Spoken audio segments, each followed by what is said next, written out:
শিবু হাজরা 8 দিনের পুলিশ হেফাজত, পালানোর চেষ্টা করছিল শিবু হাজরা, তখন পাকড়াও। শিবু প্রভাবশালী, জামিন পেলে এলাকায় শান্তি বিঘ্নিত হতে পারে। শেখ শাহজাহানের শাগরেদকে গতকাল আপনারা জানেন গ্রেফতার করে পুলিশ। এ বিষয় নিয়ে আমরা কথা বলবো। আমাদের সঙ্গে রয়েছেন আমাদের প্রতিনিধি আবির দত্ত। আবির, প্রভাবশালীর কারণ দেখিয়ে নিজেদের হেফাজতে পেল পুলিশ, কিন্তু 1.5 সপ্তাহ পর গ্রেফতার করে।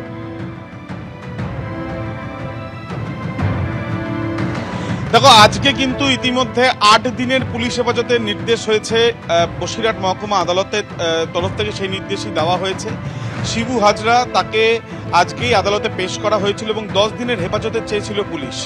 এবং আজকে সওয়াল জবাব যখন শুরু হয়, তার প্রথমেই দেখা যায় যে বিচারক তিনি তদন্তকারী আধিকারিকের কাছ থেকে জানতে চান যে হেফাজতে কেন চাওয়া হচ্ছে। তদন্তকারী আধিকারিক আদালত কক্ষে দাঁড়িয়ে তিনি আদালতে যেটা জানান যে এই যে মামলা হয়েছে সেই মামলায় যে গণধর্ষণের মামলা রুজু হয়েছে, ধারা রুজু হয়েছে এবং তার সঙ্গে খুনের চেষ্টার ধারাও রুজু হয়েছে।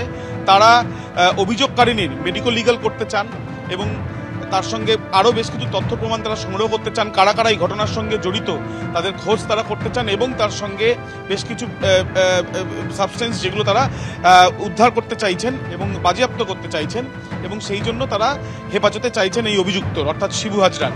এর পরবর্তীকালে দেখা যায় যে শিবু হাজরার যারা আইনজীবীরা তারা কিন্তু আজকে আদালত কক্ষে তারা সওয়াল করেন এবং তাদের যেটা বক্তব্য যে যবে এই ঘটনা ঘটেছে 7 তারিখে, 8 তারিখে এফআইআর, কেন 15 তারিখে অর্থাৎ গত বৃহস্পতিবার দিন গোপন জবানবন্দি নিতে এত সময় লাগলো, কেন এতদিন পরে গোপন জবানবন্দি।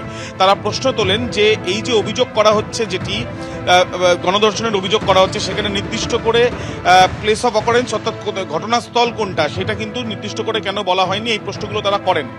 পাবলিক প্রসিকিউটর সরকারি আইনজীবী তিনি আজকে আদালত কক্ষে দাঁড়িয়ে যেটা জানান যে এই তদন্ত ইনিশিয়াল স্টেজে রয়েছে, তদন্ত এগিয়ে নিয়ে যাওয়ার জন্য অর্থাৎ একেবারে প্রাথমিক পর্যায়ে তদন্ত এগিয়ে নিয়ে যাওয়ার জন্য তাদের হেফাজতের প্রয়োজনীয়তা রয়েছে। যে পুলিশ রিমান্ড আদালতে পেশ করা হয়েছে, যেটা সূত্র মারফত জানা যাচ্ছে, সেখানে উল্লেখ করা হয়েছে গতকাল যখন শিবু হাজরাকে ধরতে পুলিশ যায় তখন শিবু হাজরা পালিয়ে যাওয়ার চেষ্টা করছিল। তিনি স্বীকারোক্তিও করেছেন, সেটাও সেখানে বলা হয়েছে এবং তার সঙ্গে বলা হয়েছে এটাও যে তিনি একজন ইনফ্লুয়েন্সিয়াল পারসন অর্থাৎ প্রভাবশালী ব্যক্তি, যিনি যদি বেল পেয়ে যান তাহলে সেই ক্ষেত্রে তদন্ত বিঘ্নিত হতে পারে বা আইন শৃঙ্খলা বিঘ্নিত হতে পারে সংশ্লিষ্ট ওই অঞ্চলে।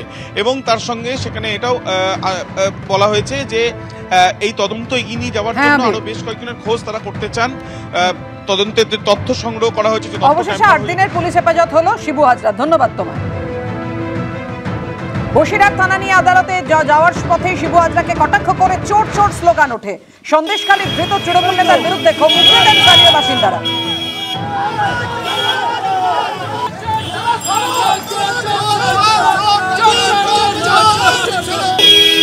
এই তো